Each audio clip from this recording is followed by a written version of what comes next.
Narito ang isang pagtatangka na isalin at iangkop ang kwento sa isang konteksto ng Filipino gamit ang mga elementong pangkultura at panlipunan na akma.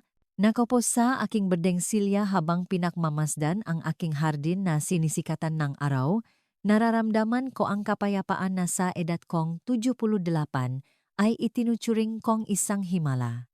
Ngunit ang kapayapaang ito ay hindi isang regalo. Ito ay resulta ng isang laban na aking ipinaglaban. Dahil ang lalaking dapat sanayi aking tagapagtanggol ay naging halimaw ko. Sa loob ng maraming taon, nabuhay ako sa ilalim ng anino ng kanyang galit, nagdarasal para sa araw na ako ay makalaya. At nang dumating ang araw na iyon, sinubukan niya akong sirain sa mismong altar ng aking kalayaan. Ito ay hindi lamang isang alaala. Ito ang tunay na kuwento kung paano ako nakaligtas sa bagyo. Kung nakikinig ka mula sa kahit saan sa mundo, mangyaring mag-iwan ng komento at mag-subscribe dahil ang ilang nga katotohanan ay kailangang ipamahagi. Kahit na maaring ito ay magpabago sa iyong nga paniniwala. Mayroong mga kwento, gaano man kasakit, na kailangang ikwento. Gusto kong umupo dito sa bedeng silyang ito na binili sa akin ni Walter mga 15 taon na ang nakalipas. Mula rito, nakikita ko ang hardin na inaalagaan ko ng labis, namumulala na ang magumamela. Alam mo, ang bawat maliit na bulala ay parang isang himala sa matandang mata na ito. Tuwing umaga pagkatapos ng aking kape, pumupunta ako upang alagaan ang aking maliliit na halaman. Mayroon akong kaunting lahat. Rosemary, basil, mint, at kahit ilang rosas na siyang pinakamamahal ko. Sinimulan ko ang hardin na ito nang lumipat ako sa maliit na bahay na ito matapos magretiro si Walter mula sa pabrika.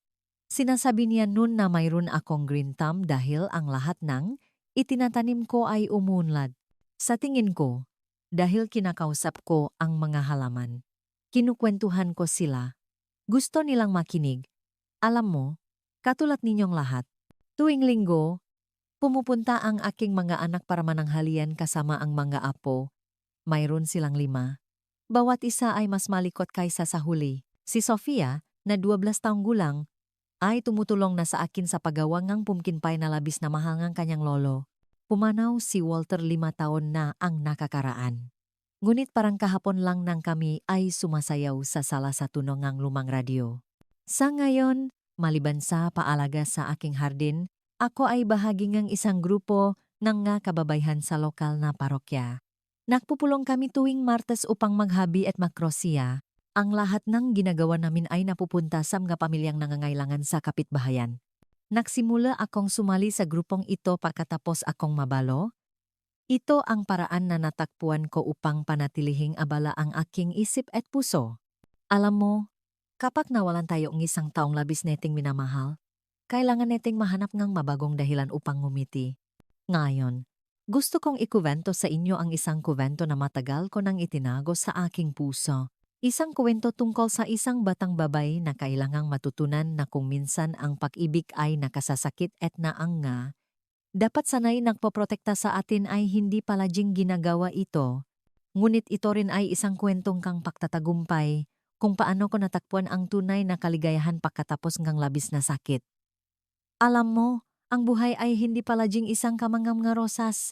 Kung minsan, sinusugatan tayo ng dinik, at ang nga sugat na pinakamatagal mahilom ay ang nga ginawangang, dapat sanay nagmamahal sa atin. Ngunit ang mapaklat na ito rin ang nagtuturo sa atin ng pinakamahalagang aral. At iyon ang nangyari sa akin noong ako ay isang batang babay na mapangarapin pa lamang. Matagal na bago ako naging lola na may puting buhok na nakikipag-usap sa inyo ngayon. Dadalhin ko kayo sa isang paglalakbay pabalik sa panahon, pabalik sa aking pagkabata nang ang mundo ay tila napakalaki para sa isang maliit na batang babae na lumaki sa ilalim ng anino ng isang lalaking iginagalang ng lahat, ngunit isa ring patuloy na bagyo sa loob ng aming tahanan. Ikwekwento ko sa inyo kung paano ako nakaligtas sa bagyong iyon at natagpuan ang aking bahagari. Nagsimula ang aking kwento noong 1947 sa San Nicolas, Ilocos Norte sa isang maliit na bahay na gawa sa ladrilyo sa may labas ng bayan. Ang aking ama, si Mang Roberto, ay nagtatrabaho sa kumpanya ng bus na Farinas at ang aking ina, si Aling Elizabeth, ay nag-alaga sa bahay at sa amin ng mga anak. Mayroon kaming 3. Ako, ang panganay.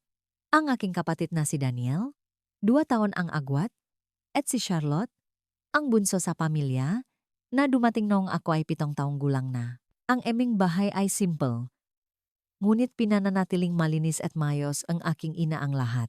Naalala ko ang amoy ngawang bahay nawak sa sahi, na kahoy na pinakintap niya tuwing linggo, na nakukusot sa kanyang matuhot gamit ang lumang sako. Ang dingding ay puti, at sa sala, mayroong isang aparador ng mga libro na may ilang aklat at ang kanilang larawan sa kasal sa isang pila na frame. Sa kusina, mayroon kaming isang kala na kahoy na nagpapainit sa buong bahay sa mamalamig na araw ng taglamig. Ang bakuran ay lupa na may isang punong kalachuchi sa sulok, ilang manok na dumudukot, at isang konkretong lababo kung saan naglalaba ang aking ina. Maagang umaalis si tatay para magtrabaho habang madilim pa at babalik lamang kapak lumulubog na ang araw.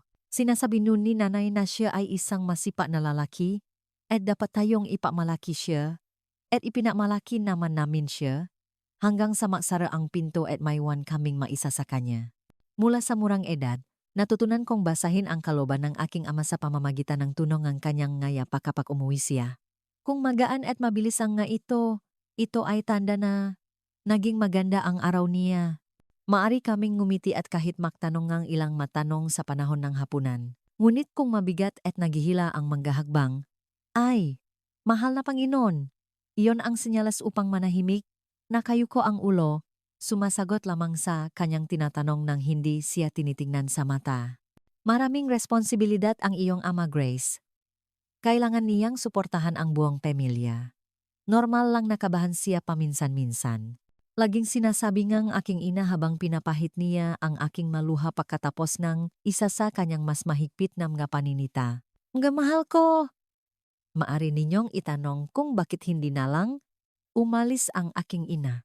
Ang mundong isang babae ay isang maliit na lugar nun, alam mo, at kung minsan ang takot sa hindi alam ay mas malaki kaysa sa pamilyar na sakit, nanatili siya para sa amin sa tanging paraan na naniniwala siyang kaya niya. Ngunit napansin ko, kahit nung bata pa ako, kung paano siya nanginginig kapah naririnig niya ang mabibigat na yapa na pumapasok sa bahay. Sa umaga, pumupunta ako sa paaralang elementaryang San Nicolas. Ilang blok lamang ang layo mula sa bahay. Gusto kong mag-aral, lalo na kapag binabasa ni Ngang de la Cruz ang makwento sa klase. Mayroon siyang mahiwagang paraan upang gawing buhay ang nga salita. Siya ang nagturo sa akin na mahalin ang nga libro upang makahanap sa kanila ng isang kanlungan sa mahihirap na araw. Pagkatapos ng klase, naglalaro akong kaunti sa kalsada kasama ang mga bata sa kapitbahayan. Naglalaro kami ng piko na iginuhit gamit ang uling sa lupa, tumbang preso, o jolens. Ang aking matalik na kaibigan ay si Sarah, ang anak ni Mang Tasyo, na nakmamay-ari ng tindahan sa kanto. Siya ay may kulot na buhok at mga pekas sa kanyang ilong, at labis kaming nagtatawanan na kung minsan ay sumasakit ang aking tiyan. Ngunit hindi ako maaring maglaro ng matagal. Kaagad, kailangan kong bumalik upang tulungan si nanay sa mga gawaing bahay. Sa edad na 8, nahuhugas na ako ang pinggan. Nakatayo sa isang upuan upang maabot ang lababo. Sa edad na 10, alam ko na kung paano magluto ang bigas nang hindi ito nasusunog. Sabi nga nanay ko, kailangan kong matuto ng maga para maging mabuting may bahay sa hinaharap. Walang gustong lalaki sa babaeng hindi marunong mag-alaga ng tahanan. Grace. Ulit-ulit niyang sinasabi habang tinuturuan akong plansahin ang nga damit o gumawa nga sabon mula sa mga tira-tirang mantika. At kakailanganin mo ang isang mabuting asawa balang araw. Ang mga linggo ay espesyal sa San Nicolas. Sa umaga, pumupunta kami sa misa sa pangunahing simbahan. Sobrang proud ako sa aking isang magandang damit. Isang magaan na asul na terno na may sinamay na sinta sa baywang.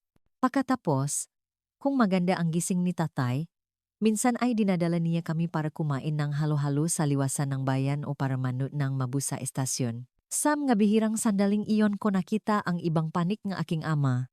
Alam niya ang mapangalan ng lahat ng bus.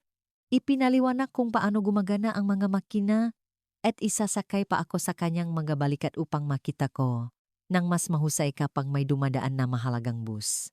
Kumikinang ang kanyang nga mata kapag nakuwento siya tungkol sa bus. At ngumingiti siya sa paraang halos hindi namin nakikita sa bahay. Ngunit habang lumalaki ako, ang nga sandaling iyon ay naging mas bihirang. Nang ako ay 12 taong gulang, naalala ko na nagsimulang magbago ang aking katawan. At kasama nito, ang titing ng aking ama sa akin ay nagbago rin. Kung saan dating mayroong tiya na malayo na pagmamahal, mayroon na ngayong patuloy na pagmamanman. Para bang ako ay isang bilanggo na kailangang bantayan. Huwag kang magpagabi sa labas, Grace, sabi niya, hinihila ako sa braso kapag nagtagal ako ng ilang dagdag na minuto sa pakikipaglaro kay Sarah. At panahon na para itigil ang mga kalarong bata. Dolog ako no. Sa panahong ito naging mas mahigpit ang nga paghihigpit. Hindi na ako maaring magsuot ng nga palda na mas mataas sa tuhod. Hindi ako maaring makipausap sa mga lalaki kahit na sa mga anak nga kapitbahay na kalaro ko mula pa nung bata ako. At Diyos ko, kung mahuli ako na isang minuto sa pag-uwi mula sa paralan, tiyak na mapaparusahan ako.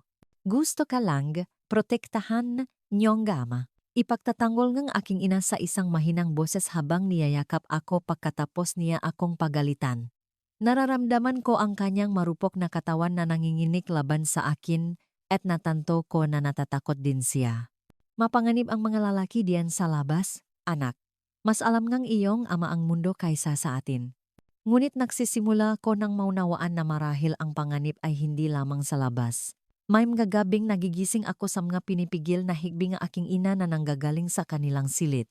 Sa umaga, lilitaw siya na may madilim na bilog sa ilalim nga niyang nga mata o kung minsan ay may bandana na nakatali sa kanyang ulo na tinatakpan ang nga marka na maunawaan ko lamang sa kalaunan kung ano ang maiyon. Sa San Nicolas noon, labis na iginagalang ng lahat ang aking ama. Sa simbahan, siya ang isa sa mga unang dumating at isa sa mga huling umalis. Binabati niya ang pari ng may pagalang. Tumutulong sa mga fiesta sa simbahan. Kilala siya sa kanyang dedikasyon sa kanyang trabaho. Isang kagalang-galang na lalaki, sasabihin nila, isang huwarang lalaki ng pamilya, paano nila hindi nakikita ang nangyayari kapag nagsara ang mapinto? Paano nila hindi napapansin ang takot sa mga mata ng aking ina, ang nakatagong pasa, ang mabigat na katahimikan na bumabagsak sa aming bahay kapag dumating siya? Sa pagdiriwang ng araw ng kalayaan ng bayan? Kapag nagtipon ang lahat ng San Nicolas upang magdiwang kasama ang nga bonfire, bibingka, at tinikling, nagbabago ang aking ama. Ngumingiti siya sa lahat, masiglang nakikipag-usap, sumasayaw pa nga kasama ang aking ina. Sasabihin ng nga tao, kay gandang pamilya ng Madela Cruz. At ako, na nakasuot ng isang maligayang kasuotan na may mga pigtails at pininturahan sa mga pekas, ay magpapanggap na totoo na talagang kami ang masayang pamilyang nakikitang lahat. Nang ako ay 13 taong gulang, naganap ang unang malaking trahedya sa aking buhay. Ang aking ina, na nakasakit na sa loob ng ilang panahon na may ubo na hindi mawawala, ay nasuri na may tuberculosis. Sa loob ng ilang buwan, unti-unti siyang nanghina sa harap ng aming nga mata. Mas payat at mas mahina bawat araw hanggang sa isang umaga. Hindi na lamang siya nagising. Sa pagpanahong aking ina, may nasira sa loop ang aking ama ng tuluyan. Ang kaunting tamis na paminsan-minsan naming nasisilayan ay nawala ng tuluyan. Sa lugar nito ay pawang kapaitan, galit, at isang mas nakakasakal na kontrol sa akin at sa aking mga kapatid. Sa sandaling iyon ko naintindihan na ang aking pagkabata ay tuluyan ng natapos. Sa edad na 13, ginampanan ko ang papel ng aking ina. Inalagaan ko ang bahay, si Daniel at si Charlotte. Nagluto ako, naglaba, nagplansa, at sinubukan pa ring pumasok sa paralan dahil iginigiit ng Gieng de la Cruz na masyado akong matalino para tumigil sa pag-aral. Ngunit sinusundan ako ngang mata nga aking ama saan man, at ang kanyang nga salita ay naging mas mahigpit bawat araw. Hindi ka magiging katulad ng nga babaeng walang hiya sa bayan. Hanggat ako ay nabubuhay. Lalakat ka sa tuwid na landas. Grace o pagsisisihan mo ito. At sa gayon, sa pagluluksa, sa aking ina at pagkatakot sa aking ama, iniwan ko ang batang babay na dating nangangarap na maging guro tulad ni Gieng de la Cruz, na gustong maglaro ng piko. At sino ang naniniwala na ang mundo sa labas ay may mas maraming magagandang bagay kaysa masama na alok? Ito ay isang mabigat na pasanin para sa isang 13 taong gulang na bata na pasanin hindi lamang ang bigat ng kalungkutan, kundi pati na rin ang kamatayan ng kanyang sariling kinabukasan. At tulad ngang makikita natin sa lalong madaling panahon, ang mga anino sa bahay na iyon ay nagsisimula pa lamang na humaba. Manatili sa amin upang marinig kung paano napatagumpayan ni Grace ang bago at malungkot na mundong ito. Matapos pumanaw si nanay, mas tumahimik pa ang bahay. Nawala ang amoy ng gabulala na palagi niyang inilalagay sa isang maliit na florera sa mesa sa sala, pati na rin ang kanyang malambing na pakanta habang naglalabas siya sa lababo. Ngayon ay ako na ang nagsisikap na panatilihing mayos ang bahay, alagaan ang aking mga kapatid, at mag-aral pa rin. Bagaman madalas akong lumiban sa mga klase upang magawa ang lahat. Sa edad na 15, halos ako na ang babae sa bahay. Gigising ako bago sumikat ang araw upang sindihan ang kalan na kahoy, mahanda ng agahan para sa aking ama at sa aking mga kapatid at simulan ang pananghalian. Si Daniel, sa edad na 13, ay nagsimulang magtrabaho bilang isang katulong sa kumpanya ng bus, din, sa pamamagitan ng impluensya ni tatay. Ang maliit na si Charlotte, na 8 taong gulang pa lamang, ay nasa ilalim ng aking pangangalaga kapag wala siya sa paralan. Bantayan mo ang batang babaeng iyan, Grace. Ayokong mawala siya diyan habang ako ay nagtatrabaho. Utos ng aking ama araw-araw bago siya umalis, at susundin ko. Natatakot sa kung ano ang mangyayari kung uwi siya at hindi matatakpuan ang lahat tulad ng inaasahan niya. Unti-unti, nawalan akong kontak sa aking mga kaibigan sa paralan. Paminsan-minsan ay bibisita si Sarah, ngunit natanto niya kaagad na hindi gusto ang aking ama na malapit siya. Masyadong maingay ang batang babaeng iyan. Nakikipag-usap kung kani-kanino lang. Hindi siya mabuting kasama sa iyo. Sa paglipas kang panahon, hindi na rin dumating si Sarah. Nakikita ko siya mula sa malayo sa simbahan tuwing linggo na napapalibutan ng iba pang mga batang babae, nagtatawanan at nausap tungkol sa mga bagay na hindi na ako bahagi. Minsan ay kumawi siya sa akin, at nagawa ko lamang ang isang maikling ngiti bago ko naramdaman ang kamay ng aking ama na humawak sa aking braso, na hinihila ako palayo. Sigang De la Cruz ang tanging hindi sumuko sa akin. Kahit na madalas akong lumiban, pumupunta siya sa aming bahay upang magdalangang nga aralin at aklat. May talento si Grace, sasabihin niya sa aking ama. Nakakahinayang na sayangin ang talentong iyon.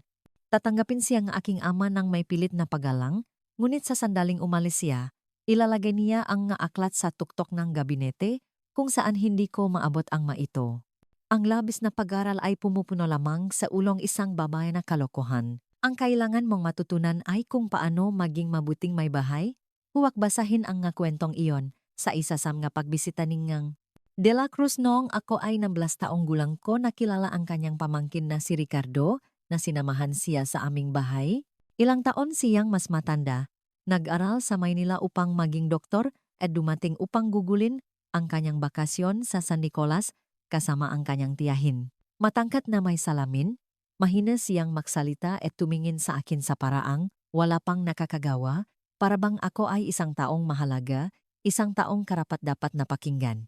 Nang umalis sila, sumabok ang aking ama sa isang galit na bihirang kong makita dati. Nakita ko kung paano ka tinitingnan ng batang lalaking iyon at kung paano ka ngumiti sa kanya. Sinusubukan mo bang maging isang? Iyan ba ang gusto mo? Nang gabing iyon, ikinulong niya ako sa aking silid at sinabi na hindi na ako papasok sa paralan. Kung iyon ang itinuturo sa iyong paaralan, ang magbigay ngang maliliit na ngiti sa mga lalaki. Kung gayon ay tapos na, mananatili ka sa bahay kung saan mababantayan kita. At gayon nga ang nangyari. Mula sa isang araw hanggang sa susunod, natapos ang aking edukasyon. Sinubukan pa ring mamagitan si Gineng De la Cruz. Ngunit hindi nagpatinag ang aking ama. Nakatapos lamang ako nga elementarya, at ang aking mapangarap na ipagpatuloy ang aking pag-aral ay namatay doon, na nakakulong kasama ko sa maliit na silid na iyon na may mga balat na dingding. Ganun lang, isinarado ang kay sa isang bintana sa labas na mundo, at kinandado pa ito ng kanyang ama. Kailangan mong magtaka, Kapag tila nawala na ang lahat ng pag-asa, saan kaya mahahanap ng isang dalaga ang lakas upang magpatuloy? Alamin natin ng sama-sama. Ang sumunod na taon ay ng isang hindi mail-alarawan na kalungkutan. Ang aking mundo ay nabawasan sa apat na dingding aming bahay, ang lababo, ang kalan, at ang utos ng aking ama. Si Daniel, na nagsimulang gumugol ng mas maraming oras sa labas ng bahay kasama ang kanyang na kaibigan mula sa kumpanya ng bus, ay minsan ay sinubukan akong ipagtanggol, ngunit papaluin lamang din siya at magwawala. Isinasara ang pinto. Nang ako ay 18 taong gulang, may nangyari na babago sa lahat. Ang kapatid ng aking ama, si Tia Catalina, na nakatira sa Maynila, ay bumisita pagkatapos ng maraming taon na hindi pagpapakita. Pinakasalan niya ang isang negosyante mula sa lungsod at bihirang bumalik sa San Nicolas. Siya ang nagdala ng kaunting liwanag sa aking nakakulong na pag-iral. Aba, Roberto, anong ginawa mo sa batang babaeng ito? Mukha siyang isang ibon sa isang kulungan. Sabi niya, nakikita akong sobrang payat at maputla na may nakayukong mamata at mga kamay, na palaging abala sa ilang gawaing bahay. Kailangan ni Grace na mabuhaing kaunti, makakilalang nga tao, makaroon ng nga kaibigan. Galit na galit ang aking ama sa mga komento ng kanyang kapatid, ngunit hindi niya siya kayang tratuhin sa paraang ginagawa niya sa amin. Si Tia Catalina ay isang determinadong babae, ang uri na hindi yumuyuko sa sinuman, at siya ang nakmungkahi ng isang bagay na tumunok tulad ng musika sa aking nga tainga. Roberto, kailangan kong kaunting tulong sa aking bahay sa Maynila. Marami akong nga pangakong panlipunan kasama ang aking asawa, at kailangan kong isang taong mapagkakatiwalaan upang tulungan ako sa bahay.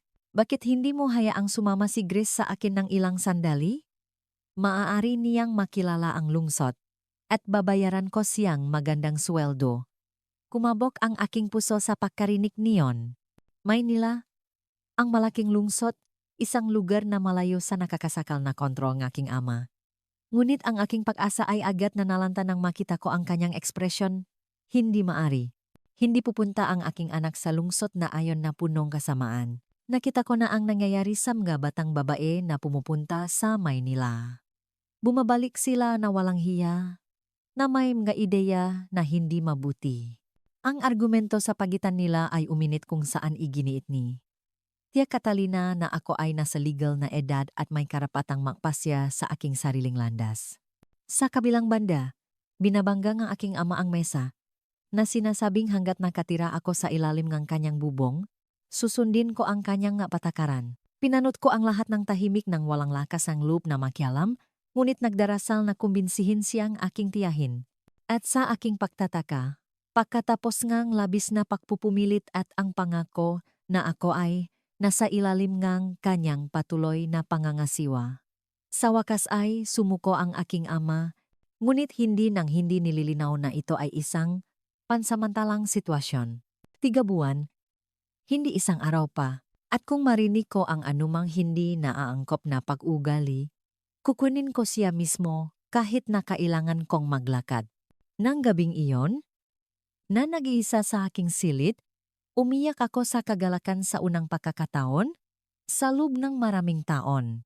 3 buwan ang layo mula sa bahay na iyon, malayo sa sigawan, ang mga utos, ang patuloy na takot, tila isang panaginip. Umalis ako papuntang Maynila sa isang maulan na umagang Oktubre noong 1965.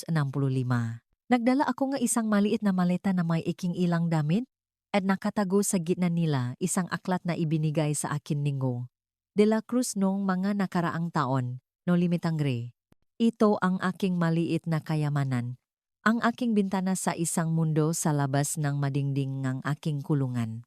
Ang bahay ni Tia Catalina sa Maynila sa distrito ng San Juan ay ibang-iba sa amin sa San Nicolas na tila kabilang ito sa ibang universo. Mayroon itong 2 palapak, makukulay na sahi na tilid, makikintap na kasangkapan na kumikinang, at kahit isang telebisyon, isang bagay na narinig ko lamang. Dito ay makakaroon kang sarili mong maliit na silid, Grace. Sinabi sa akin ni Tia Catalina, ipinapakita sa akin ang isang maliit ngunit maliwalas na silid sa likod ng bahay. At tuwing linggo, makakaroon ka nga raw upang lumabas at makita ang lungsod. Sa mga unang araw, nakaramdam ako ngang pakalito sa labis na kalayaan. Kakaiba na walang sinuman na kumokontrol sa bawat isa kong hakbang na nagsasabi sa akin kung ano ang maari kong gawin o hindi. Si Tia Catalina ay mahigpit sa mga gawaing bahay, ngunit hindi niya ako itinuring ng may kahigpitan na nakasanayan ko. Ang kanyang asawa, si Tito Pablo, ay isang tahimik na lalaki na gumugol ngang halos lahat ng kanyang oras sa tindahan ng tela na pagmamayari niya sa downtown. Sa isa sa aking mga araw ng linggo ko nakilala si Walter. Tinuruan ako ni Tia Catalina kung paano sumakay ng bus sa lungsod at binigyan ako ng pahintulot na pumunta sa misa sa Katedral ng Maynila. Pagkatapos ng serbisyo, hinahangaan ko ang plaza nang mahulog ko ang aking panyo. Isang matangkat na binata na may maitim na buhok at isang mabait na ngiti ang pumulot nito para sa akin. Binibini, nahulog mo ito, sabi niya, inaabot ang burdadong panyo na ginawa ng aking ina nung manakaraang taon. Ang kanyang nga mata ay kulay ng pulot, at mayroong kabaitan sa kanila na nakpahiya sa akin. Salamat na utal ko hindi sanay na makipag-usap sa mga estranghero, lalo na sa mga binata. Unang beses sa katedral? Tanong niya, napapansin ang aking nag-atubiling pagtingin sa gusali, nang tumango ako, mas lumawak ang kanyang ngiti. Ako si Walter de los Reyes. Nagtatrabaho ako sa malapit sa kumpanyang imprenta nga Atlas. Kung gusto mo, maari kong ipakita sa iyo ang iba pang magagandang lugar sa lungsod sa mga susunod na linggo. Ang takot na itinanim ngang aking ama sa akin ay nagtula sa akin na umatras sa una. Mapanganib ang malalaki. Lagi niyang sinasabi na hindi ka maaring magtiwala sa kanila. Ngunit mayroong isang bagay kay Walter, isang katahimikan, isang kagalang-galang na nagtula sa akin na tanggapin ang kanyang panyaya para sa isang kape doon mismo sa plaza sa ilalim ng mamatang lahat. Ang kape na iyon ay naging regular na pagpupulong tuwing linggo. Ipinakita sa akin ni Walter ang liwasan ng Rizal, museo ng pambata, ang mataong pamilihang sentral na may makukulay na prutas at masayang ingay, at higit sa lahat, ipinakita niya sa akin na mayroong malalaki na iba sa aking ama, malalaki na nagsasalita ng may kahinahunan, na nakikinig sa kung ano ang sasabihin ko, na iginagalang ang aking mainiisip. Nang papalapit na ang 3 buwan, nakpanik ako. Ang ideya ngang pagbabalik sa San Nicolas, sa madilim na bahay na iyon at ang kontrol ng aking ama, ay hindi mabata. Sinabi ko kay Walter ang lahat tungkol sa aking ama, tungkol sa kung paano niya ako tinatrato, tungkol sa aking takot na bumalik. Grace, sabi niya, hinahawakan ang aking nanginginih na makamay. Alam kong nakakilala lamang tayo sa loob ng maikling panahon, ngunit mahal kita. Hindi ko maisip ang aking buhay kung wala ka ngayon. Magpakasal ka sa akin at hindi mo na kailangang bumalik sa bahay na iyon, halos huminto ang aking puso. Pag-asawa, ang solusyon na hindi ko naisip. Bilang asawa ng ibang lalaki, sa legal, ako ay malaya mula sa kontrol ng aking ama. Ngunit hindi lamang iyon ang dahilan kung bakit ko tinanggap ang alok ni Walter. Sa ilang buwan na nakilala ko siya, natutunan kong mahalin ang kanyang kabaitan, ang kanyang paggalang, ang kanyang paraan ng pagpapadama sa akin na pinapahalagahan. Sagot ko na may maluha sa aking mamata. Pakakasalan kita. Sa sandaling iyon, nang sinabi kong nakaramdam akong pakalaya at parabang ako ay nakaharap sa pinakamalaking laban ng aking buhay. Ang kalayaan, mamahal ko, ay hindi palaging isang regalo. Kung minsan, ito ay isang bagay na kailangan mong isugal ang lahat upang manalo. Ngunit alam ko na hindi ito tatanggapin ng aking ama ng madali. Nagsisimula pa lamang ang laban para sa aking kalayaan. Nang matapos ang 3 buwan, ibinalik ako ni Tia Catalina sa San Nicolas upang makipag-usap sa aking ama. Nangingini ako sa takot sa buong biyahe, hinahawakan ang aking maliit na maleta. Binigyan ako ni Walter ng isang liham na ipapadala sa aking ama, na formal na humihiling sa aking kamay sa kasal, tulad ng ipinag-utos ng tradisyon. Ngunit dahil kilala ko ang aking ama, alam ko na ang kahilingang iyon ay magiging tulad ng paksindi ng posporo malapit sa gasolina. Huwag kang masyadong mag-alala. Anak, sinubukan akong patahimikin ni Tia Catalina sa tren. Mahirap ang iyong ama, ngunit ako ang kanyang nakatatandang kapatid, kailangan niya akong pakinggan. Dumating kami sa bahay sa hapon. Si Daniel, na 16 na ngayon, ay mas matangkat at mas malakas, na nagtatrabaho ng tuloy-tuloy sa kumpanya ng bus. Si Charlotte, sa edad na 11, ay tumakbo upang yakapin ako pakakita niya sa akin. Nakaupo sa upuan sa sala ang aking ama, kasing tigas ng isang estatwa, pinagmamasdan ang bawat kilos ko. Kaya, bumalik ka na, sabi niya ng tuyo. Sana ay hindi naglagay ng anumang maling ideya sa iyong ulo ang paglalagi na iyon sa lungsod. Si Tia Catalina, nang hindi nakaaksaya ng anumang oras, ay sinabi sa kanya ang tungkol kay Walter, na naglalarawan sa kanya bilang isang masipak na binata mula sa isang mabuting pamilya, magalang, na may mga seryosong intensyon sa akin. Habang nagsasalita siya, nakita ko ang mukhang aking ama na nagiging pula hanggang salila, ang kanyang nga kamay na humahawak sa mga braso ngang upuan ng mahigpit na, ang kanyang nga buko ay naging puti. Hinayaan mong makipakita sa isang lalko sa isang lalaki ng mag-isa. Tanong niya na may kalamigan na mas nakakatakot kaysa sa karaniwan niyang paksiga. Nakita sila sa mga pampublikong lugar. Roberto, sagot ni Tia Catalina, seryosong binata si Walter. Matagal na siyang nagtatrabaho sa imprenta. May ipon at gusto niyang gawin ang mabagay sa tamang paraan. Nang iabot ko ang sulat ni Walter sa aking ama, nanginginay ang kanyang nga kamay na akala ko ipupunitin niya ito nang hindi binabasa. Ngunit binuksan niya ito. Binasa ng tahimik at pagkatapos ay nilukot ito na parang bola at ibinato sa sahig. Hinding-hindi! Sigaw niya. Sa wakas ay tumayo mula sa upuan. Hindi magpapakasal ang anak ko sa kung sinong estranghero mula sa Maynila. Isang oportunistang nakilala niya sa daan na gusto na siyang kunin ngayon. Ang sumunod na pagtatalo ay napakatindi na tumakbo si Charlotte upang magtago sa kanyang silid. Nagsisigawan si Tia Catalina at ang aking ama na parang hindi ko pa sila nakitang ganun dati. At ako, nanginginig sa isang sulok, sinubukang tipunin ang lakas ng loob na sabihin kung ano ang kailangang sabihin. Sa wakas ay nasabi ko, ang aking boses ay halos isang bulong, mahal ko po si Walter, at magpapakasal ako sa kanya sa may basbas man ninyo o wala. Ang katahimikan na bumalot sa silid ay nakabibingi. Dahan-dahang lumingon sa akin ang aking ama, ang kanyang nga mata ay kumikinang saput. Ano ang sinabi mo? Tanong niya, humakbang papalapit sa akin. Nasa legal na po akong edad. Patuloy ko. Ang aking boses ay nanginginig ngunit determinado. Maari na akong gumawang sarili kong madesisyon. Napakabilis ng kanyang kamay, hindi ko man lang ito nakita. Naramdaman ko lamang ang pagtama nito sa aking mukha nang napakalakas na natumba ako sa sahig. Sumigaw si Tia Catalina at sinubukang pumagit na sa amin, ngunit itinulak siyang aking ama. Walang utang na loob!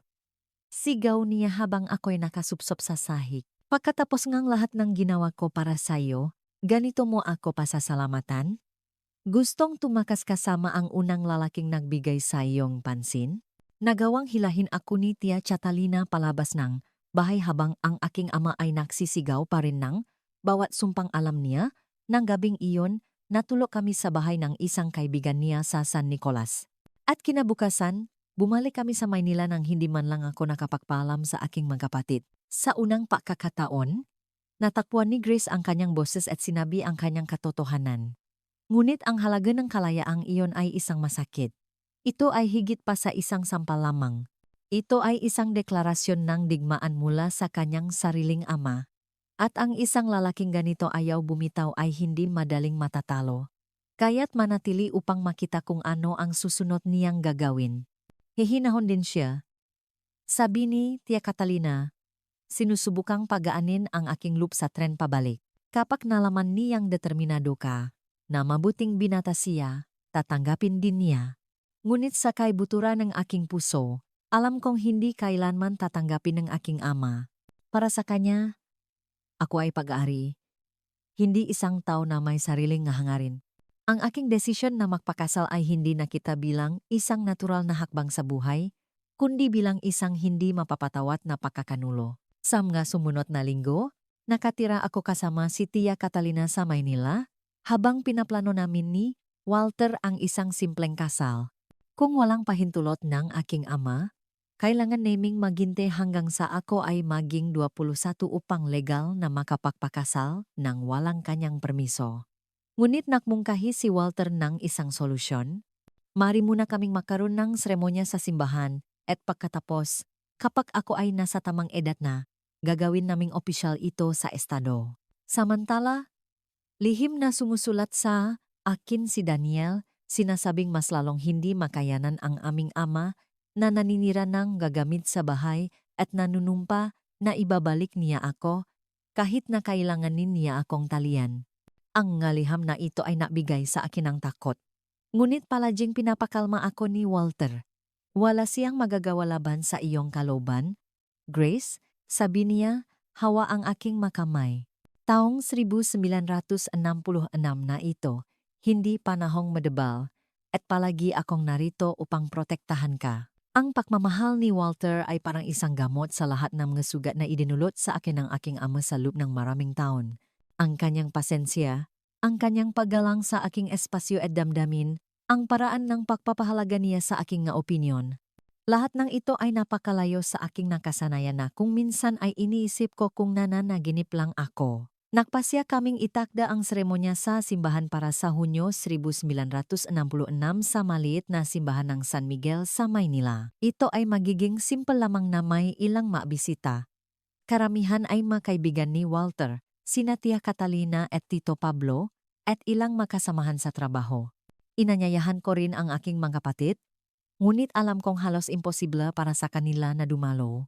Sa aking pagtataka, 2 linggo bago ang kasal, nakatanggap akong isang liham mula sa aking ama. Dinala ito ni Tia Catalina na may nag-alalang ekspresyon, sinasabing dumating ito sa koreo. Nanginginig ang makamay, binuksan ko ang sobra, maikli at matigas ang liham. Sinasabi nito na namuni-muni siya at kahit na hindi niya sinasang-ayunan ang aking pinili, hindi niya nais na ang kanyang anak na babae ay magpakasal na parang isang ulila. Ipinabatid niya na dadalo siya sa seremonya kasama sina Daniel at Charlotte upang gawin ang bagay ng tama. Nagtapos siya sa pagsasabing bilang isang ama, tungkulin niyang ihatid ako sa aking magiging asawa sa kabilangang aking kawalangang utang na loob. Ang masalitang iyon ay nagiwan sa akin sa isang pag-ikot ng mga emosyon. Sa isang banda, nakaramdam ako ng malaking ginhawa na makasama ang aking mga kapatid sa aking kasal, lalo na si Charlotte, na labis kong namimiss. Sa kabilang banda, kilala ko ang aking ama ng husto upang maniwala na nagbago siya ngang isip ng ganun kadali. Hindi ako nagtitiwala sa kanya. Pag-amin ko kay Walter nang ipakita ko sa kanya ang liham. Hindi kailanman binabawi ng aking ama ang kanyang salita. May binabalak siguro siya. Ano ang magagawa niya sa isang simbahan na punong nga tao? Katwiran ni Walter, na palaging optimista. Baka talagang napag-isipan na niya? Sa huli, ama mo pa rin siya. Gusto kong maniwala doon. Gusto kong maniwala na marahil sa kaibuturan ay mayroong kaunting tunay na pagmamahal sa lalaking iyon na nagpalaki sa akin. Na marahil ay makikita niya, akong masaya at magiging masaya para sa akin. Sa araw ng aking kasal, nagising ako na ang aking puso ay nahati sa pagitan ng kagalakan at takot. Tinulungan ako ni Tia Catalina na tahiin ang isang simple ngunit magandang damit na gawa sa puting satin na may maliliin na pala sa dibdib. Hindi ito marangya tulad ng sa isang mayamang nobya, ngunit para sa akin ito ay perpekto. Pagdating ko sa simbahan, halos tumigil ang aking puso nang makita ko ang aking ama na nakatayo sa pasukan na nakasuot ng kanyang pinakamagandang damit katabi nina Daniel at Charlotte. Ang aking maliit na kapatid na babae, na 12 na ngayon, ay napakaganda sa isang mapusyaw na asul na damit at tumakbo upang yakapin ako pagkakita niya sa akin. Si Daniel, na isang binata na ngayon na may 17 taong gulang, ay niyakap ako nang mahigpit at bumulong sa aking tainga, mag-ingat ka kay tatay. Umiinom siya sa buong biyahe dito, isang panginginig ang dumaloy sa aking gulugot. Tiningnan ko ang aking ama, na nanatiling seryoso. Pinakmamasdan ako ngang mamatang iyon na laging tila sinusuri, hinuhusgahan ako. Hindi siya ngumiti, ngunit inabot niya ang kanyang braso sa akin tulad ng diktangang tradisyon. Maaring inisip ninyo, naku, Grace, kahangalan iyon. At marahil ay, tama kayo. Ngunit alam ninyo, mga mahal ko, kahit sa pinakamatigas ng mga puso, mayroong isang maliit na bahagi ngang pag-asa na maaring mangyari, ang isang himala. Kumapit ako sa pag-asang iyon na sa araw ngang aking kasal, sa wakas ay magiging isang ama siya. Tapusin na natin ito, sabi niya sa isang mahinang boses habang pumapasok kami sa simbahan. Nagsimula ang seremonya. Hinihintay ako ni Walter sa altar, napakakisik sa kanyang bagong damit, ang kanyang nga mata ay kumikinang nang makita niya ako, napuno nga mo'y nga rosas ang hangin. Sa kabila ng aking kabel sa presensya ng aking ama, nakaramdam ako ng malalim na kaligayahan habang naglalakad ako patungo sa lalaking mahal ko na kumakatawan sa aking pagkakataon sa isang bagong buhay, malaya sa takot. Nang tanungin ng pari kung sino ang naghatid sa akin sa kasal, pinisil ngang aking ama ang aking braso ng mahigpit bago sabihing, ako, ang kanyang ama. Pagkatapos ay ibinigay niya ako kay Walter at umupo sa unang bangko katabi ngang aking mga patid. Sa buong seremonya, naramdaman ko ang kanyang mabigat na titig sa akin. Sinubukan kong magkonsentrate sa mga salita na pari, sa malumanay na mga kamay ni Walter na humahawak sa akin, sa mapangako na ginagawa namin sa isa at isa. Ito ang simulang ng aking bagong buhay, ulit ko sa aking sarili. Mula sa araw na ito, ako ay magiging ngang de los Reyes, hindi na anak ni Roberto de la Cruz. Pagkatapos ng seremonya, nakaroon kami ng isang maliit na salu-salu sa bulwagan ng parokya sa tabi ng simbahan. Mayroong isang simpleng cake, ilang merienda, at soft drinks para sa mga bisita. Nakita ko ang aking ama sa isang sulok, umiinom ng isang bagay na dinala niya sa isang flask na nakatago sa kanyang bulsa ng diaket. Tumanggi siyang makipag-usap sa sinuman, nagmamasit lamang sa hitsurang alam ko ng husto, ang hitsura na nauna sa mga bagyo. Nang kami ni Walter ay naghihiwa ng tsake, lumapit ang aking ama.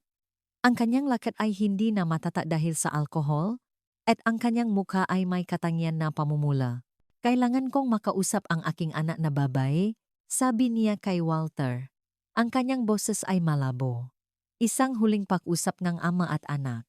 Tiningnan ako ni Walter nang hindi sigurado. Naatubili ako, ngunit naisip ko na marahil lamang, nais ng aking ama na magpaalam ng maayos o humingi pang ang paumanhin para sa nakaraan. Ang aking kainosentehan, sa kapuotay, sakot ko. Mari tayong mahusap sa opisina na pari. Doon lang iyon. Ang aking kainosentehan nga. Hindi ako pumasok sa silid na iyon dahil naktiwala ako sa kanya, kundi dahil gusto kong maniwala sa isang mapayapang pagtatapos.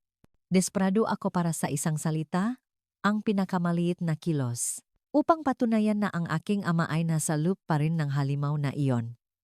Lumakat ako sa tabi niya papunta sa maliit na silid. Iniwang bahagyang bukas ang pinto. Sa sandaling pumasok kami, natanto ko ang aking pagkakamali. Nagbago ng husto ang kanyang tingin, at ang maskara ng nakbitiv na ama ay tuluyang nalaglag. Sa tingin mo iwan mo na lang ako ang ganito para manirahan sa taga-imprentang iyon? Iniluwan niya ang gasalita ng may paghamak. Pagkatapos ng lahat ng ginawa ko para sa iyo, lahat ng isinakripisyo ko. Tay, pakiusap ko, na umaatras na patungo sa pinto. Araw pong kasal ko. Hindi ba pwedeng, hindi ko na natapos ang pangungusap. Ang kanyang kamay ay lumipat patungo sa aking muha ng buong lakas. Itinapon ako sa pader. Sumabo ang sakit sa aking ulo at natikman ko ang metal na lasang dugo sa aking bibig. Walang utang na loob. Sigaw niya habang sumusugot muli sa akin. Sa tingin mo mari mo akong ipagpalit sa ibang lalaki na ganon lang? Sa tingin mo mari mo akong iwan? Ang kanyang makamaw ay patuloy na umulan sa aking muha, aking mabalikat, aking mabraso, na itinaas ko sa isang walang saysay na pagtatangkang protektahan ang aking sarili. Narinig ko ang tunog ng pagkapunit ng aking damit. Minaramdaman akong mainit na dumadaloy sa aking mukha. Ang mundo ay nagsimulang umikot sa paligid ko. Ang nga boses at tunog ay lumalayo, na parabang ako ay lumulubog sa tubig. Anak kita. Patuloy niyang sigaw habang dumudulas ako sa sahig. Akin, naintindihan mo ba? Ang huling bagay na naalala ko mula sa sandaling iyon ay ang malayong tunog ng nagtataas na boses at ang marahas na pagbubukas ng pinto. Pagkatapos, ay kadiliman. Sa mismong araw na sumisimbolo sa kanyang pagtakas, sinubukan siyang sirain ng kanyang ama. Ito ay isang sandalingang hindi may larawan na pakakanulo. Isang bangungot na nagaganap sa altar ng kanyang bagong buhay. Ano ang mangyayari kapag ang liwanag ay naglaho sa dilim? Huwag kang aalis. Hindi pa tapos ang kwento. Nang makamalay ako, nakahiga ako sa isang di pamilyar na kama na may matapang na amoy nga alcohol at disinfektante sa hangin. Sinubukan kong imulat ang aking mamata, ngunit ang isa sa mga ito ay tila nakapikit. Masyadong namamaga para gumalaw. Sa isa pa, nakikita ko ang maputing dingding at isang bintana na may magaan na kurtina. Isang ospital. Gising na siya. Salamat sa Diyos. Narinig ko ang boses ni Walter na napakalapit na ikinagulat ko. Nakaupo siya sa tabingang kamahawak ang aking kamay, na may malalalim na maitim na bilog sa ilalim ng kanyang nga mata at suot pa rin ang kanyang damit pangkasal, bagaman gusot at may mansangang dugo. Dugo ko o dugo niya? Ang una kong nalilitong isip. Grace, mahal ko, sabi ni Walter, hinahalikan ang aking kamay na may maluha sa kanyang mata. Ligtas ka na ngayon. Hindi ka na niya sasaktan pa. Ang pinakamasayang araw nga aking buhay. Iyon sana ang dapat mangyari. Sa halip, ginawang pulang sarili kong ama ang aking puting damit. Habang nakahiga doon sa kamang ospital, napapaligiran ng amoy nga antiseptiko, isang malamig na realisasyon ang tumama sa akin. Ang lalaking nagpalaki sa akin ay hindi lamang sinubukang pigilan ang isang kasal. Sinubukan niyang wasakin ako sa mismong altar ng aking kalayaan. Hindi lang siya isang ama, isa siyang halimaw. Dahan-dahan, habang nawawala ang ulap ang kawalan ng malay, nagsimula kong alalahanin ang nangyari. Ang aking ama, ang opisina, ang asuntok, ang punit na damit, ang kadiliman, anong nangyari? Tanong ko, ang aking boses ay paos at masakit. Napagtanto kong ang aking labi ay may hiwa at namamaga na nagpapahirap sa pagsasalita. Huminga ng malalim si Walter, na parabang tinitipon ang lakas ng loop na sabihin sa akin. Nang umalis kayo ng iyong ama, nag-alala ako. Mukha kang ninenerbiyos. Pagkatapos ng ilang minuto, nagpasya akong tingnan kung maayos lang ang lahat. At doon ko narinig ko ang iyong mapinipigilang sigaw. Huminto siya. Hirap na lumunok. Ang kanyang nga matang punong luha ay nakatitik sa akin. Sinubukan kong buksan ang pinto, ngunit may nakaharang. Nang sa wakas ay nakapasok ako, nakita ko siya sa ibabaw mo at ikaw ay nasa sahig. Wala nang malay, ang iyong damit, ang iyong mukha ay duguan. Hindi na may pagpatuloy ni Walter. Ibinaba niya ang kanyang ulo, ang kanyang nga balikat ay nanginginig sa tahimik na mga hikbi. Hindi ko pa siya nakitang umiyak dati, at lalo nitong dinurok ang aking puso kaysa sa sarili kong nga pinsala. Anong ginawa mo? Tanong ko. Kahit na alam ko na ang sagot mula sa estado ang kanyang damit, nawala ako sa sarili, pag-amin niya, pinupunasan ang kanyang ngaluha gamit ang likot ng kanyang kamay. Sinugot ko siya. Sa sandaling iyon, hindi ako nag-isip. Gusto ko lang siyang tumigil, na lumayo sa iyo. Nag-away kami. Malakas siya, mas malakas kaysa sa inaakala ko para sa kanyang edad. Wala siya sa kontrol. Sumisigaw nga kahindik-hindik na bagay, na pag-ari ka niya, na walang sinumang lalaki ang may karapatang kunin ka. Lumitaw si Daniel sa pintuan sa sandaling iyon, ang kanyang mukha ay may markangang isang ekspresyon na nagahalongang ginhawa at kahihiyan. Ang aking kapatid, sa edad na 17 lamang, ay tila tumandangang 10 taon sa isang araw. Narinig ng gabisita ang sigawan, ipinagpatuloy niya ang kuwento habang pumapasok. Pagdating namin doon, wala ka ng malay, duguan, at nagsusuntukan sila na parang mamababangis na hayop. Kinailangan ng 3 lalaki para paghiwalayin sila. Tumawag si Tito Pablo ngang ambulansya. At si Tia Catalina ay nasa labas ngayon, inaalagaan si Charlotte na hindi tumitigil sa pagiyak. Ipinikit ko ang aking bukas na mata, nais na sanay isa lamang itong masamang panaginip na gigisingan ko. Ang aking kasal? Ang araw na dapat sanay pinakamasaya sa aking buhay ay naging ganitong katatakutan. Ang damit na tinahi namin ng may labis na pag-ingat, wasak. Si Charlotte, na trauma sa pagita ng ganong karahasan. At si tatay, tanong ko, bagaman hindi ako sigurado kung gusto kong malaman ang sagot. Nakpalitan ng isang mabilis na tingin sina Walter at Daniel bago sumagot ang aking kapatid. Dinala siyang mapulis. Nakakulong siya para sa pananakit. Maraming tao ang nakasaksi sa kalagayan mo. At wala nang may tatanggi sa ginawa niya. Sa pakarinig na dinala siyang pulisya, wala akong naramdamang kasiyahan. Mayroon lamang isang tahimik, hungkak na pakiramdam. Sa unang pagkakataon, kinilala ng mundo sa labas ang aking sakit. Hindi na ito isang triibleng lihim sa likod ng apat na pader.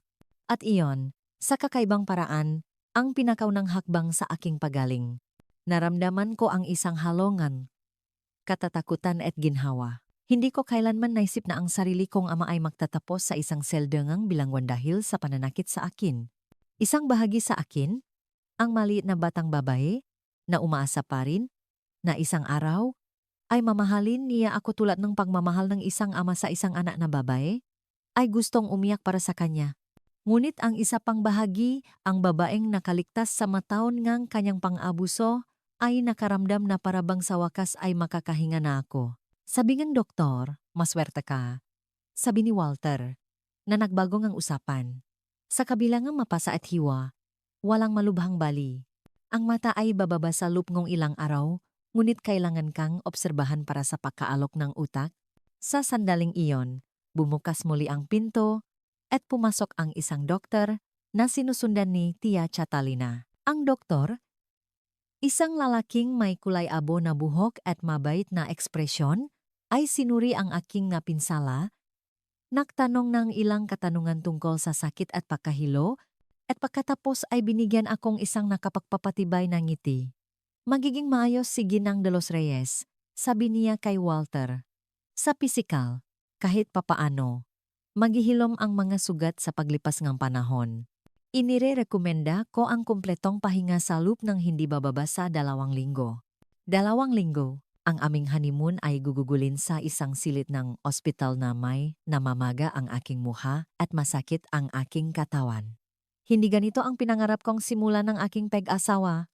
Nang umalis ang doktor, lumapit si Tia Catalina sa kama, ang kanyang nga mata ay pula sa sobrang pag-iyak. Mahal kong dalaga, sabi niya, hinahaplos ang aking buhok, maingat na hindi mahawakan ang mapasa. Dapat alam ko na, dapat nahulaan ko na gagawang ganito si Roberto. Ang kanyang obsesyon sa iyo ay laging hindi malusok. Hindi niyo po kasalanan.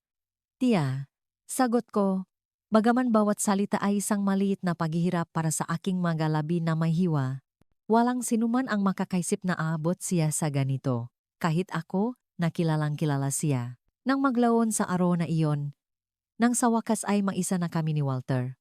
Umupo siya sa gilid ng kama, at hinawakan ang aking kamay nang may halos madasalin na delikadesa, na parabang natatakot siyang baka masira ako sa kaunting pagipo. Grace, sabi niya, ang kanyang boses ay puno ng emosyon. Gusto kong malaman mo na walang nagbago sa pagitan natin dahil dito. Ikaw pa rin ang aking asawa, ang babaeng pinili kong makasama sa buhay, at ipinapangako ko sa buong pagkatao ko na hinding-hindi ko nahahayaang may manakit pa sa iyo kailanman. Ang kanyang nasalita ay bumaksak na parang lunas sa mabukas na sugat ng aking kaluluwa. Sa loob ng maraming taon, nabuhay ako sa ilalim ng kontrol ng isang lalaking nagsasabing pinoprotektahan ako habang sinisira ako mula sa loob. Ngayon, nasa tabi akong isang taong nanganakong tunay na proteksyon na batay sa paggalang at tunay na pag-ibig.